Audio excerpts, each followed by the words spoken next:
মায়েরা মিথ্যাবাদী হয়। হ্যাঁ, ঠিকই শুনছো, মায়েরা মিথ্যা কথা কয়। পাতিলে ভাত না থাকলেও বলে আমার ক্ষুধা নাই, তোরা খেয়ে নে। নিজে সারাদিন খেটে গিয়ে একটা পয়সাও নিজের জন্য রাখে না। আর যখন জিজ্ঞেস করো মা কেমন আছো, সে হেসে বলে আমি তো খুব ভালোই আছি। কিন্তু তুমি জানো না সেই হাসির আড়ালে কতটা কষ্ট লুকিয়ে থাকে।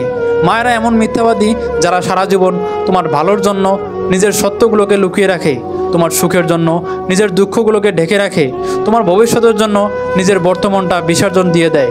সেই ছোটোবেলার কথা কি মনে পড়ে, যখন মা তোমার কপালে কালো টিপ দিয়ে বলতো আমার সন্তানের উপর যেন কারো নজর না লাগে? যখন তুমি পড়ে গিয়ে ব্যথা পাও তখন তোমার চেয়ে তোমার মাই বেশি কান্না করতো।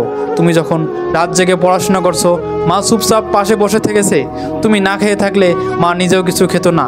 তুমি একদিন বাড়িতে না ফিরলে মা সারা রাত দরজার দিকে তাকিয়ে বসে থাকতো।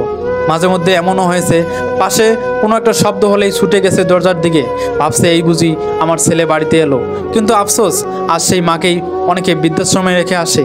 যে মা তোমার জন্য নিজের জীবন উৎসর্গ করলো তাকে তুমি ভুলে গেলে কিভাবে? বৃদ্ধাশ্রমের ঠান্ডা নির্জন দেয়ালের মাঝে বসে থাকা এক মা ছেলের নাম ধরে ডাকে বলে বাবা সাবধানে বাড়ি ফিরিস। একবার ভেবে দেখো, এটা কোনো নাটক না, এটা বাস্তব। আর এটাই এখন পৃথিবীতে ঘটছে।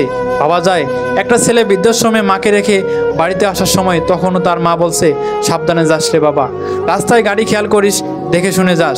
আমি সেদিন বুঝেছিলাম যেদিন আমি অসুস্থ হয়ে পড়েছিলাম আর আমার মা মাথাটা কোলে নিয়ে বসেছিল।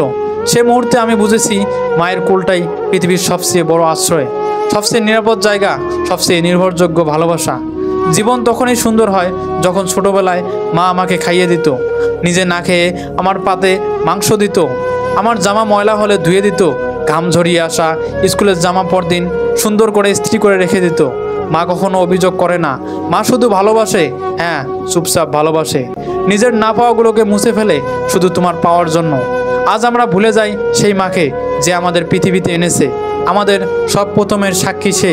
প্রথম হাঁটা, প্রথম কথা, প্রথম কান্না, সব কিছুতেই ছিল মা। আজ সে বৃদ্ধ হয়েছে, চোখে ভালো দেখে না, হাঁটতে পারে না, ভুলে যায় ছোটোখাটো কথা। আর আমরা বলি মা বিরক্ত করে। এ বলেই আমরা তাকে বৃদ্ধাশ্রমে রেখে আসি।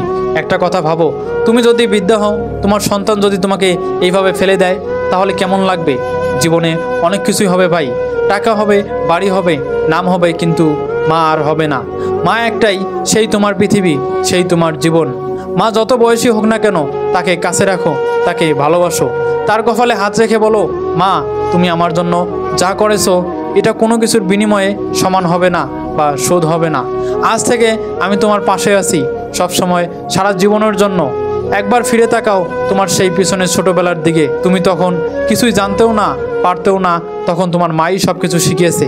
যার মাধ্যমে তোমার পৃথিবীর আলো দেখা, তার সাথে খারাপ আচরণ করলে তুমি মানুষ হতে পারো না। আজ সে একটু ভুলে গেলে, বারবার কথা বললে তাকে অবহেলা করো না, কারণ মা কিন্তু এখনও তোমার জন্য দোয়া করে।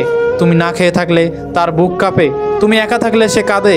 এই ভালোবাসা, এই নিঃস্বার্থ মিথ্যা কথা শুধু মাই পারে। তাই আজ থেকেই সিদ্ধান্ত নাও, মাকে অবহেলা নয়, সম্মান, ভালোবাসা, আশ্রয় দাও, মনের গভীরে আশ্রয় দাও।